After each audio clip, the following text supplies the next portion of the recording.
So the next speaker is Havi Carel, who will be talking about us as beings towards death. Thank you very much, Havi, for speaking today.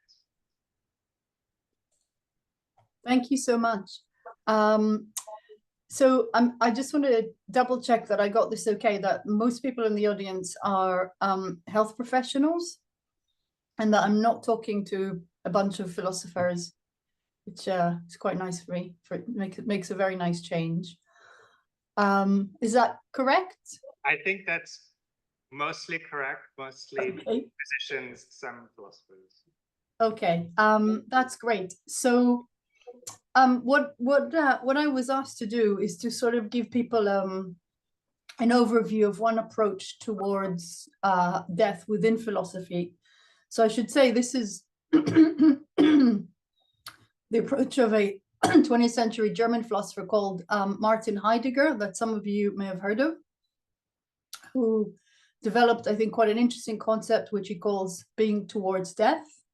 And I was really just going to present that concept and try and explain why I think his view is worth lingering on. It's interesting primarily because he thinks that life and death are very intimately connected. And in that he breaks with I think with quite a substantial tradition of people, philosophers and metaphysicians, who actually see death as entirely separate or external to life. So what I will do is, first of all, I will share my slides, and then, if that works, then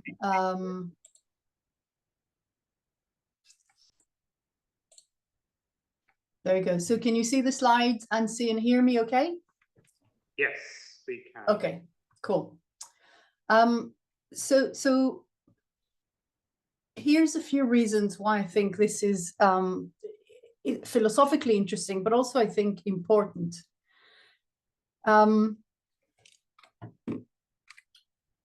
It's important for philosophers because this is one way of understanding what engaging with death or reflecting on death philosophically has to do for us.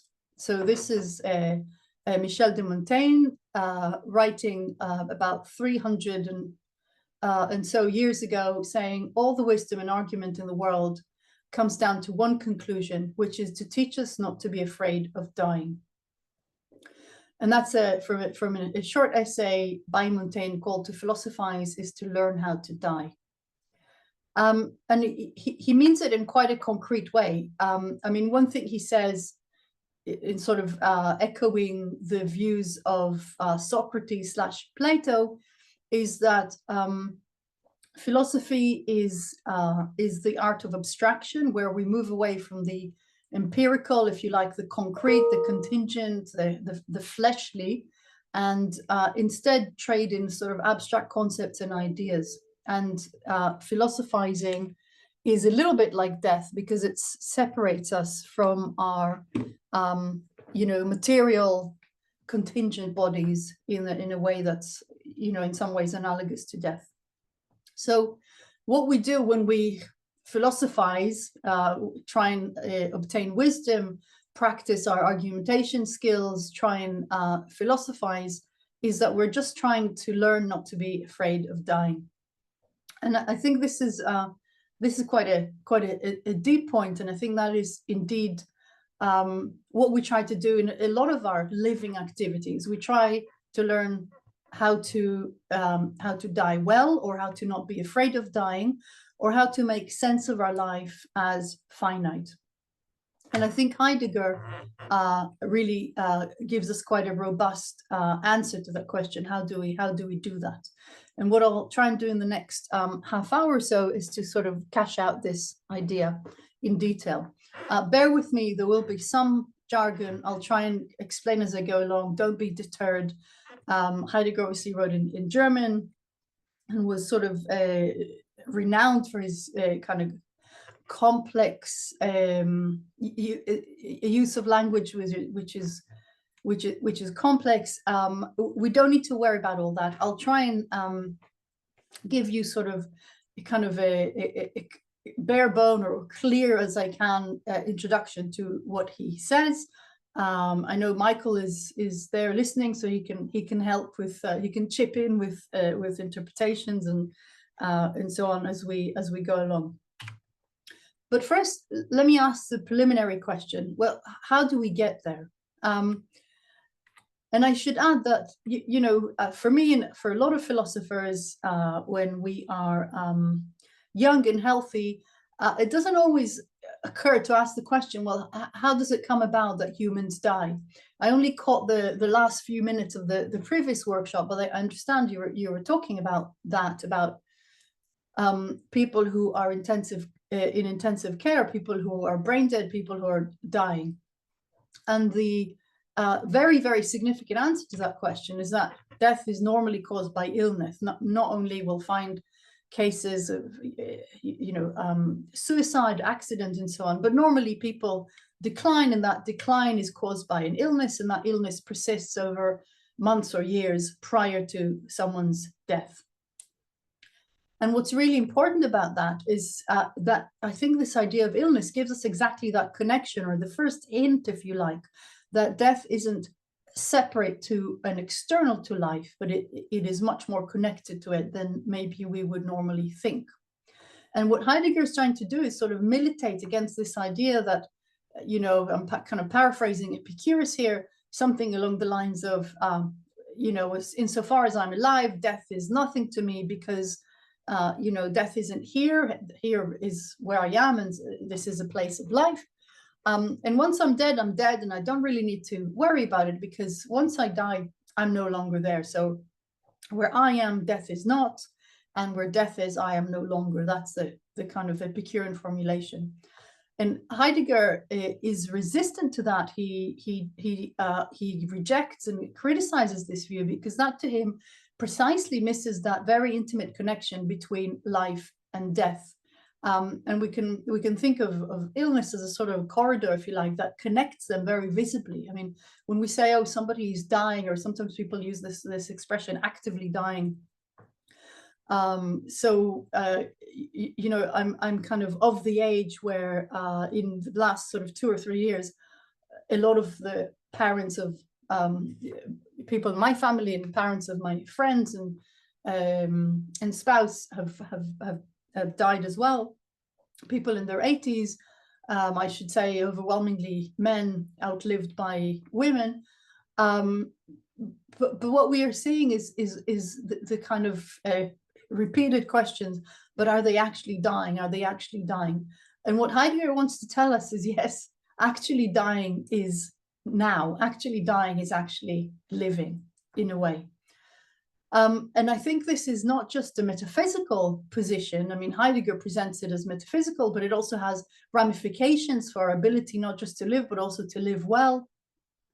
And I want to add a further element here and say that I think understanding ourselves as mortal, understanding ourselves as being towards death in this very connected way I was pointing out, actually it also contains a moral lesson, if you like. And what is that moral lesson? It reveals to us the extent to which we are vulnerable. People who are sick need other people, the extent to which we are dependent on others for our well-being, for our survival, and indeed for our ability to die well. And of course, the kind of animal nature of our bodies, which is the business of doctoring, right? There's an organism, it's made up of cells, of organelles, of body parts and organs, and all of this stuff is incredibly complicated, and it can work and it cannot work. And I think a lot of what doctors do is try and compensate for bits of bodies that don't work in order to allow the organism as a whole to survive. And I should say, this is particularly something I've thought about a lot. Is, I don't know if you know, but I have a lung condition called LAM, LAM, or lymphangioliomyomatosis in short. And I'm now actually at the kind of last stage of the disease and waiting for a lung transplant. And I can see when you look into an area of medicine, such as transplant medicine, you can see how much can not work that well in your body, but people can still have very rich and very valuable lives, despite the bits that don't work, if you like. And I think, again, this connects us to this idea that death isn't a complete negation of life, but can be something that creeps up on us in the form of illness over, again, months and years and sometimes decades. We're gradually getting older. We're gradually moving towards our death, as Heidegger would say. And hence, I think this acceptance of the picture that I want to present to you today will give us this tripartite moral lesson that we are vulnerable, dependent on others, and that we are human animals at the end of the day. A further feature is when we think about our human identity as primarily a bodily identity. And again, I think within the history of philosophy and some metaphysical conceptions, we have this notion of the soul, which is the if you like, the divine, or the infinite aspect of our existence, something that outlives our body. And again, Heidegger is giving us a thoroughly modern account by saying, no, what we are is really intrinsically anchored in this bodily existence, and the resulting vulnerability, openness, if you like, to affliction and our dependence on other people maybe isn't something that Heidegger spelled out particularly clearly, but I think can be extracted from his philosophy by developing his ideas a bit further. Okay, so this is my extremely short introduction to Heidegger. Now I want to just try and explain what he says about this idea that we are towards our death, or that we are a being towards death. So here's his kind of metaphysical claim. I think the metaphysical claim is that death and finitude structure how we exist as humans, or as Dasein, as he calls it. And here he says it clearly in the fundamental concepts of metaphysics. Finitude is not some property that is merely attached to us, but is our fundamental way of being. So what I think he's trying to say is exactly this idea that the death or temporal finitude structure our existence in really significant ways. It's our fundamental way of being. So if we were not bound by death, we would be extremely different kinds of beings than what we are.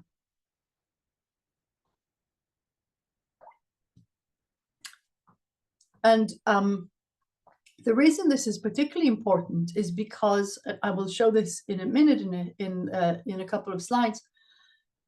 Is that this death affects our temporal structure.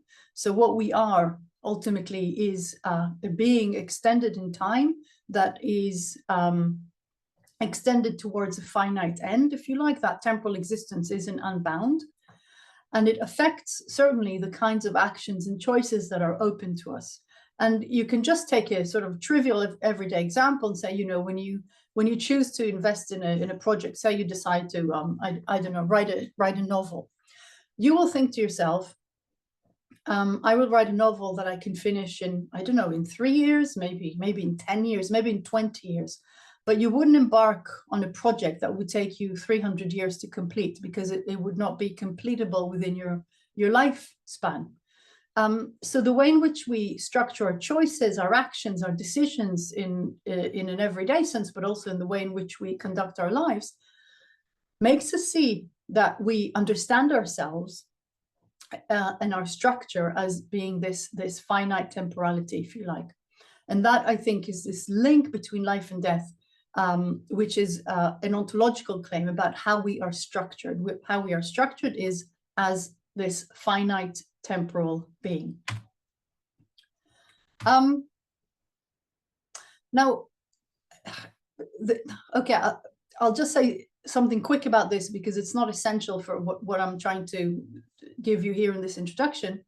But of course, Heidegger is a phenomenologist and proceeds in a phenomenological fashion, and is interested in human experience. And of course, if you say, okay, he's offering us a phenomenology of death, and death we take to be the kind of secular notion that it's the complete and irreversible annihilation of the person and eventually their bodies. You can very seriously ask, well, how exactly are you going to do a phenomenological study of something which is in effect an experiential blank? And Heidegger here gives us, I think, our first kind of building block for his view by saying that, of course, we don't experience our own death. That's just experientially impossible. Okay, so again, death here is defined as the complete and irreversible cessation of consciousness, if you like. He wouldn't use that term, but I think that we can be permitted to do that in this context. He also thinks that we don't experience the death of others.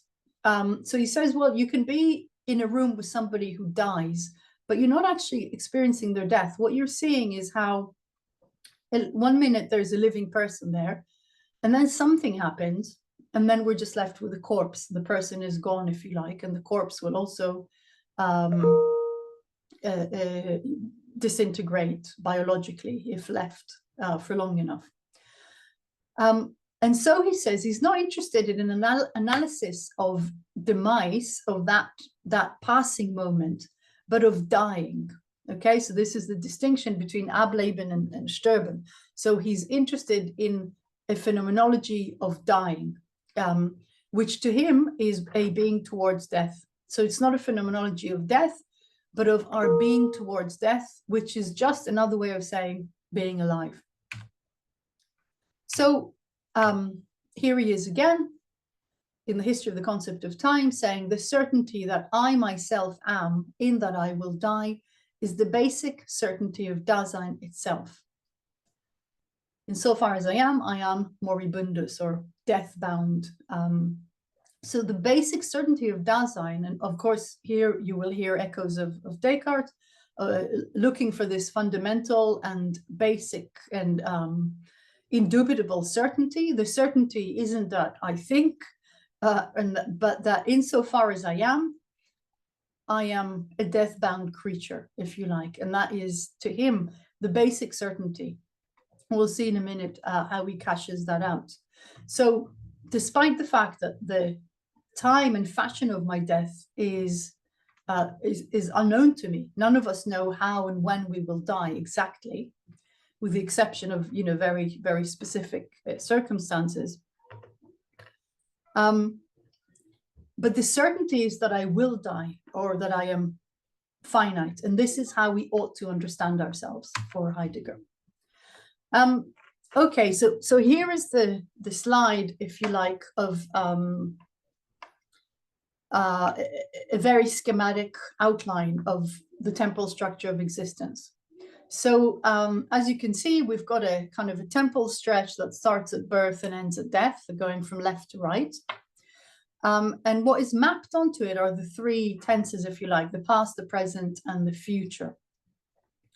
And Heidegger associates a particular mode of existence, or a particular aspect of our existence with each of these temporal modes, and ends up, I think, with a very pleasingly full picture of what it means to be a human being.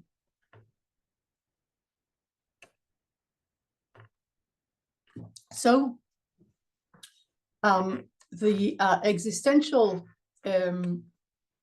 mode that he associates with the past is what is that of thrownness, of being thrown.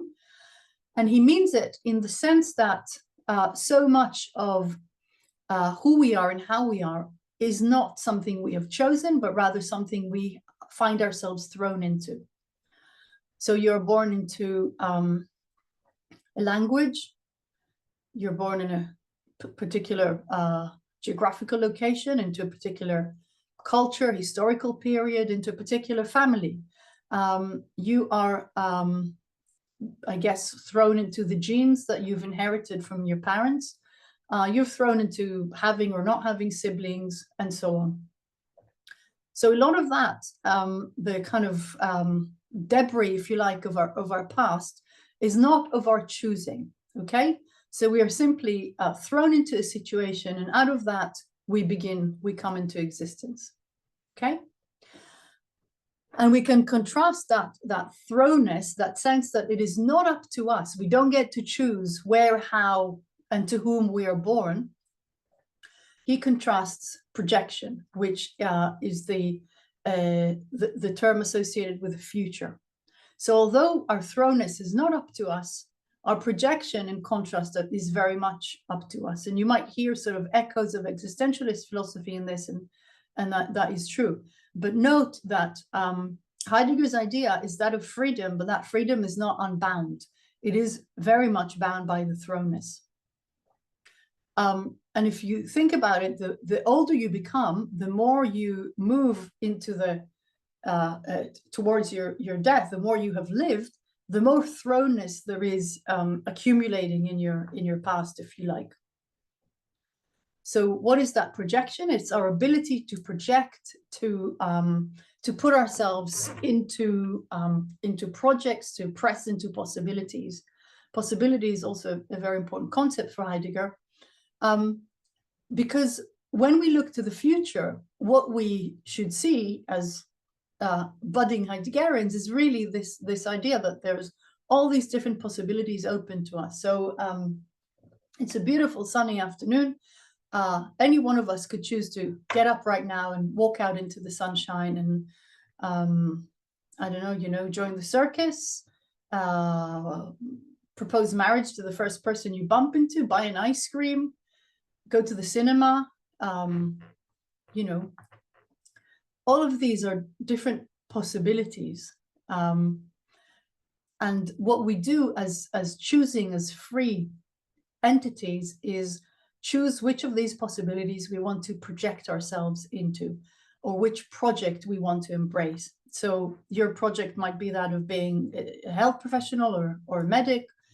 Somebody else's project is that of being a philosophy student or a bus driver or whatever. So that projection is what propels us into the future. But again, it propels us into the future through a series of choices.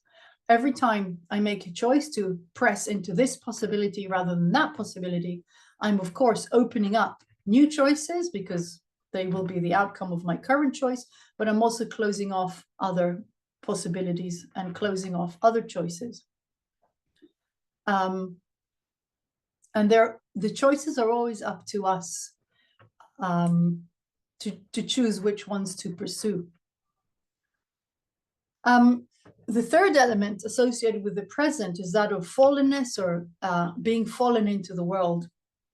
It's meant to indicate the ways in which we are anchored in a present that is pragmatic, that is sort of the busy bustle of everyday life, which is the now, right? The stuff that happens now. So, the workshop will finish and you'll rush off and, buy stuff for dinner, and you'll run home and cook for your kids, or you might go for a late shift in the hospital, or you might meet up with your, romantic partner.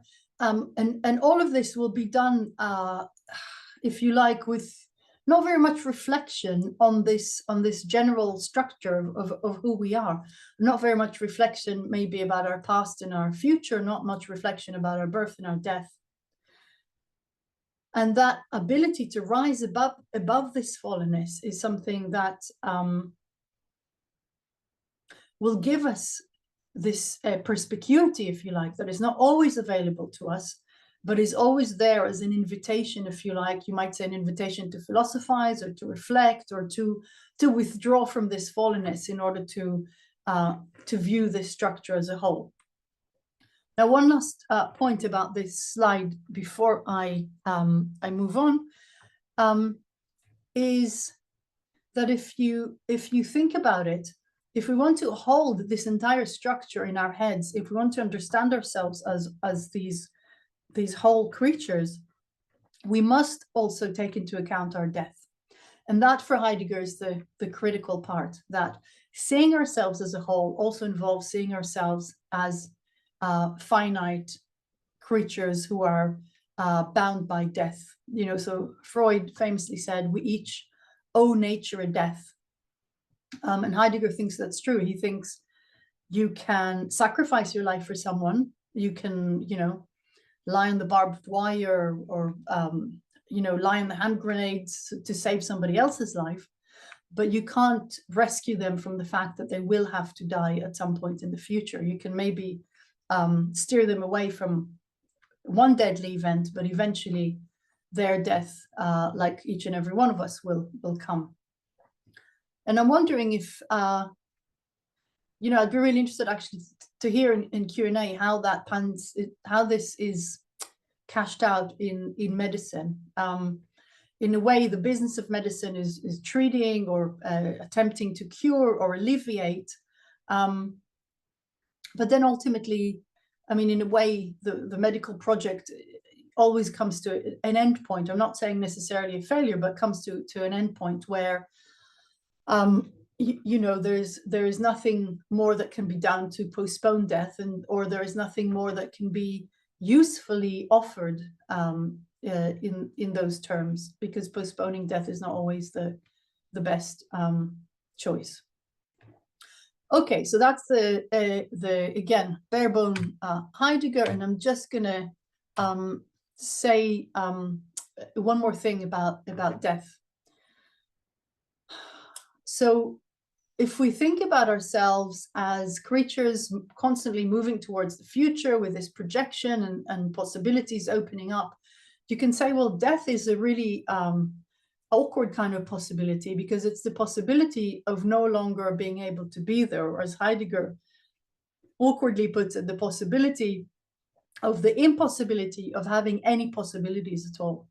So it's the closing down of the entire project, if you like. This whole structure collapses when you die, because there is no more projection. You cannot press into any further possibilities, because the possibility that has now become actualized, he wouldn't put it like that, but the possibility that has now become the realities, the possibility of our annihilation. I'll skip the next bit because I want to leave time for a discussion. Okay, and just going back to this idea that where death is certain, but always untimely, or we never know when exactly it's going to happen. It doesn't always come, you know, in a play, you might go to the theater and think, oh, this is dragging on a little bit. I really want to see the curtains, you know, come down and this thing to finish. But in actual life, you know, I think death often comes as a very untimely or early, in the early sense, because people usually can think of quite a lot of stuff they would have still wanted to do and have a lot to live for when death stops their life at the point it does. So we don't know when it's going to happen, but we know for sure that it is going to happen.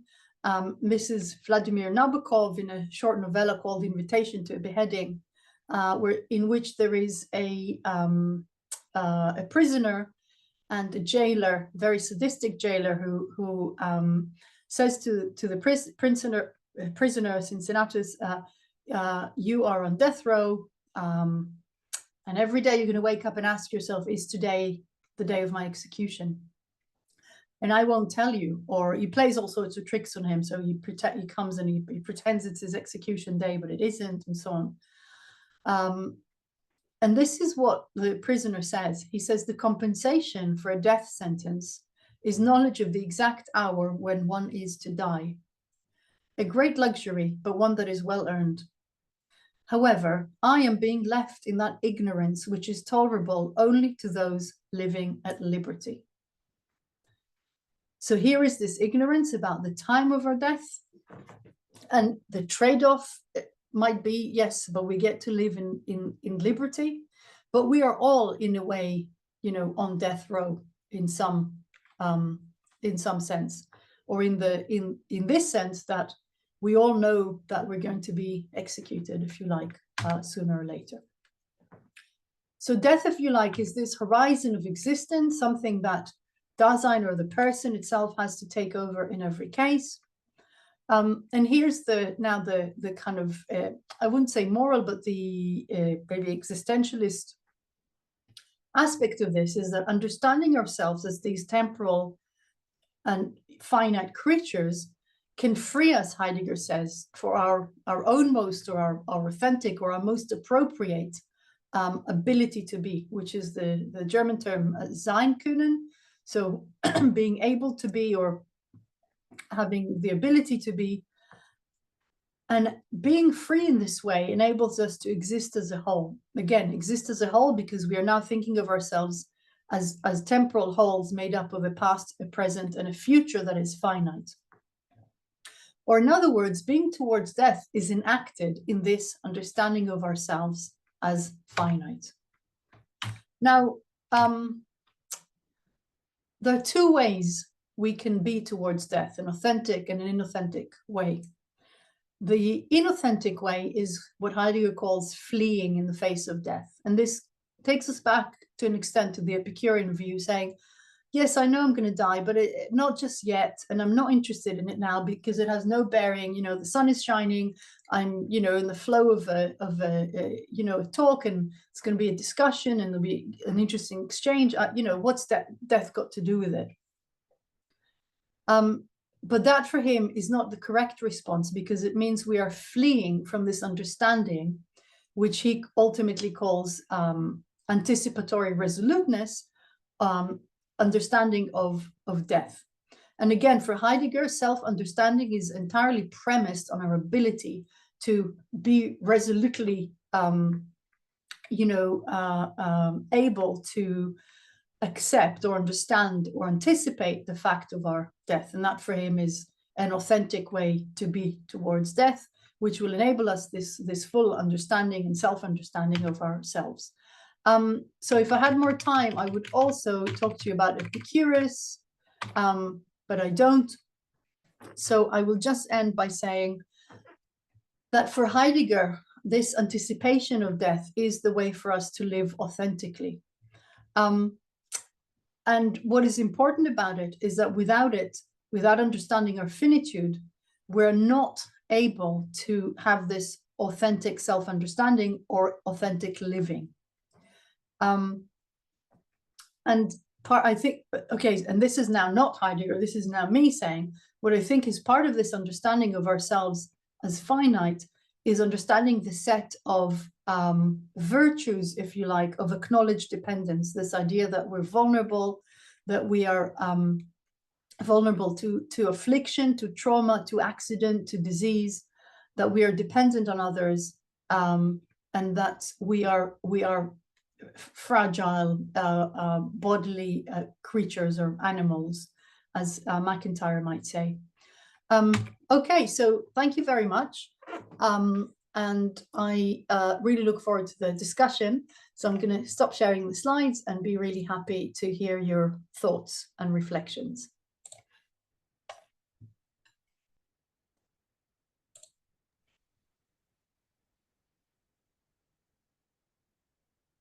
Okay, I'm going to figure this out. All right. Havi, hi, sorry, we are here, but you can't see us currently because, there you Oh, go. there you are. Now you can. Okay, I'm You going to can pass see, the yeah. microphone around. So we, I think, already have a question in the chat from Monica Buffero. So do you think that the premeditation of death from Montaigne and the anticipation of death from Heidegger are concepts that not everyone can internalize and live by? Is there a particular courage needed to live in this way? Is this why it is not a palatable view for most people? It's a really, really nice way of putting it. We now can't hear you, Havi. Oh, can you hear me now? Let me try and mute and unmute. There you go. Yeah, you're good. Yeah, good now? Yeah, we can hear you now. Cool. Okay. I was saying it's a great way of putting it. Courage. I think I would say yes, and I think Heidegger would quite like that term. Why is it not palatable for most people? I don't know. It's really hard. I must confess, I've kind of lost my grip on how it is for most people, because I've spent I did my PhD on Heidegger and Freud on the concept of death about 25 years ago, and I've been thinking about it the whole time. So I'm not really sure what most people think, but what I do think is obvious is that it seems to me that it's impossible not to think about death.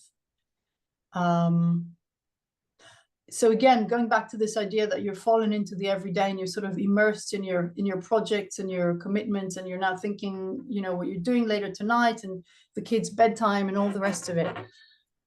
I think within all that busyness and noise, if you like, there are these perspicuous moments of understanding your finitude, and it doesn't have to be a near-death experience or an accident or something like that. I think it's something that is of a piece with other kinds of reflective modes that are characteristic, I think, of humans. So I would say courage is not a bad word, and why it's not palatable, I don't know, because I think it's largely unavoidable. But it's hard for me to say. So I'd be interested to know what people in the room think.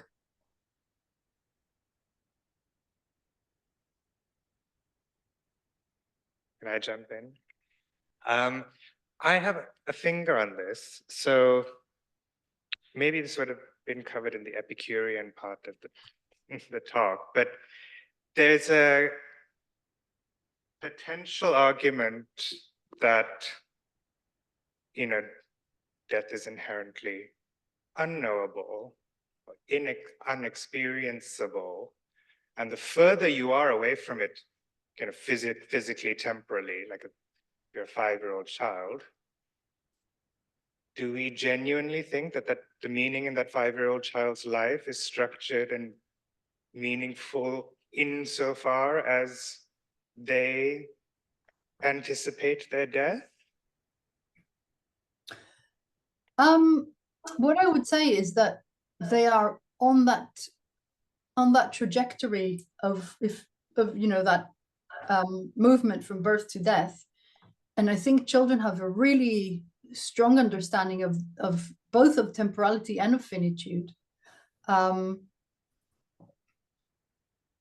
Oh, here, there's somebody in the chat saying, having looked after a few children dying, in my experience, they seem to accept it more easily than some adults. And I wonder whether that can be linked to the fact they live in the present rather than being future orientated. Possibly. I don't know. I think it's hugely humbling, but I think that the understanding, maybe it's a staggered understanding. I mean, Heidegger isn't making a if you like, anthropological or sociological argument. He's simply saying that seeing that structure for what it is enables this anticipatory resoluteness towards death. But I do think, I think children have a really interesting relationship to their bodies, and certainly have a very interesting relationship to time, mainly because they want the next stage to come, right? They want to be a year older, they want to go to secondary school, they want to be this tall. And that to me is kind of a you know, an enacted understanding of time. Maybe not of death, but I don't think that is something that would worry Heidegger so much. Thank you. I think we have a question from Michael. Yes, I do. Thank you very much, Harvey. It was a wonderful presentation. And as you probably know, I agree with almost everything you say.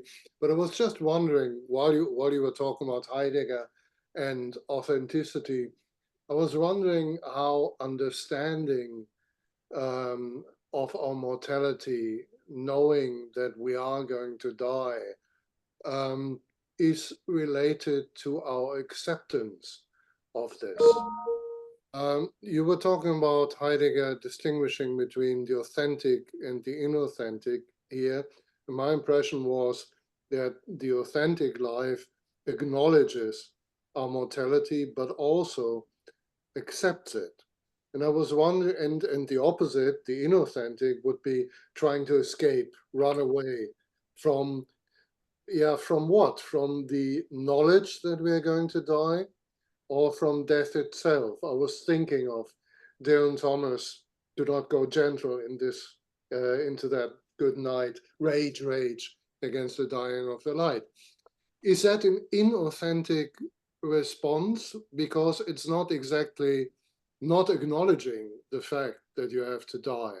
Right? For instance, Unamuno, he certainly acknowledged the fact that we have to die. He was fully aware that we're going to die, and he didn't want to accept it. Tolstoy, perhaps in a similar way. So you can understand, fully understand it, and still say, no, this is not what I want. So would that be, in Heidegger's understanding, an inauthentic response? And why exactly would it be inauthentic? Mm. Wow, that's really interesting. I mean, I think the fleeing to me is really summarized in the kind of Epicurean view that it's completely irrelevant to life. I mean, the fact that you are afraid of it per se, I don't think Heidegger would have a problem with that. I don't think he's making a sort of psychological claim. I think he's making, if you like, an existential or an ontological claim about self-understanding. So I think the idea is that, yes, of course, Ivan Illich is afraid. Of course, Dylan Thomas is afraid. Everybody is afraid. And, you know, if anybody's ever been in a situation where it's not just that your life is in peril, but where your body thinks that your life is in peril, something very atavistic kicks in, and it's no longer got anything to do with your, you know, prefrontal cortex or with your rationality or anything. You just become, you know, a raw animal that's being, you know, in that kind of situation. So I don't think it's really just a matter of rational argumentation. I think it's a matter of shedding light on the way in which we make our choices in life that is critical here. So Epicurus says something like, I don't have to worry about it now. It doesn't have any bearing on how I lead my life. And Heidegger would say, no, no, no. It has every bearing on how I lead my life. Because if you think about this temporal structure, it's irreversible, right? So every day you live takes you one day closer to death. And every day lived thus will not be lived again in another way, right? So the 8th of May it's halfway gone. That's it. We can't undo it. And I think for Heidegger, that unidirectionality is really, really important, because it puts that kind of weight, if you like, on the everyday. And okay, this is now me, not Heidegger, but also on living well, on living thoughtfully, on reflecting on how you live and why you live, you know. So I mean, I think reflection isn't necessarily, you know, a positive thing in every context, but I think sometimes people are in situations where they wish they'd lived otherwise. And sometimes the thing that can kind of kickstart a process of change, if you like, an existential change, is precisely this understanding that these years have gone. And I don't know, I mean, I don't know, see a lot of young faces in the audience. For me, my 50th birthday was exactly that kind of thing. It was like, oh my God, it's, you know, half a century has gone by. And, you know, have I lived a valuable life? And again, what that value might be could be completely different for people. I think for Heidegger, it's having that reflective stance to say, were these days and weeks and months lived well? whatever that wellness might be. It's different for different people. So I think it's not a psychological claim so much as an existentialist claim. But maybe you read them differently. Fine, thank you. Thank you, Harvey.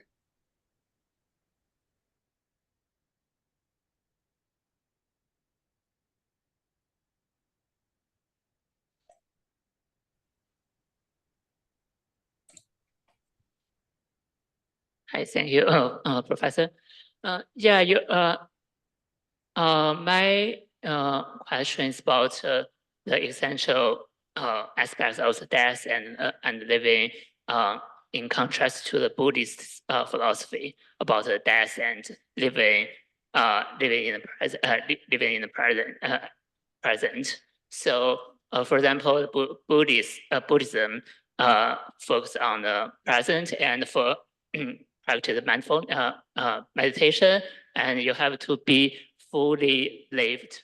I mean, in terms of be aware of death and living in the present, and maybe ontologically, they believe that a reincarnation, and so that death is not only the end, but also is another maybe another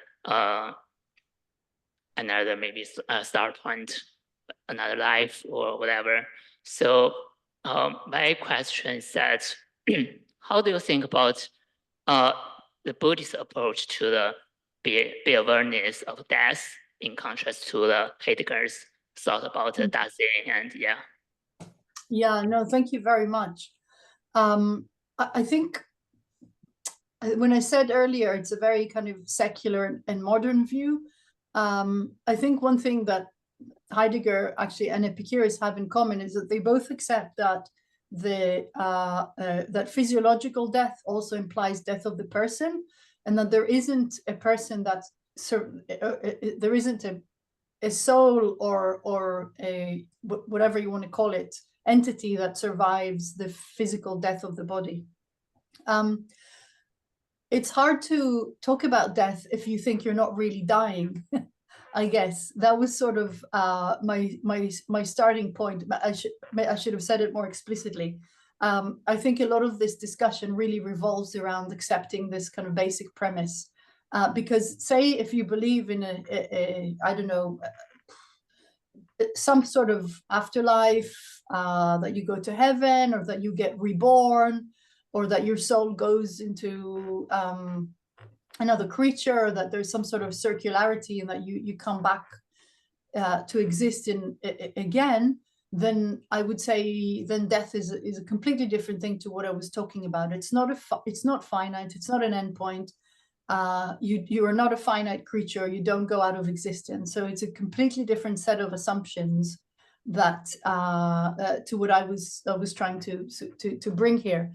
And I think again in the context of providing healthcare, I think this idea that there is something very final about the physical death is one that I think is in the background when people lose a loved one and so on. So I wanted to go on that kind of set of assumptions, but I'm not critical at all of other points of view that allow the persistence, if you like, of the soul and so on. That's just I think a very different set of theories.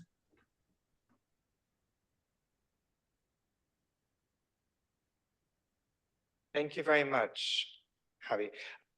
We will wrap it up there just to give Stephen some time to get online. But are you going to stick around for the panel or? Oh, I'm so sorry. I've got another talk at 4 o'clock. It's No, it's all right. a crazy day. So yeah, I do apologize. Thank you very much for speaking. It was really interesting. Thank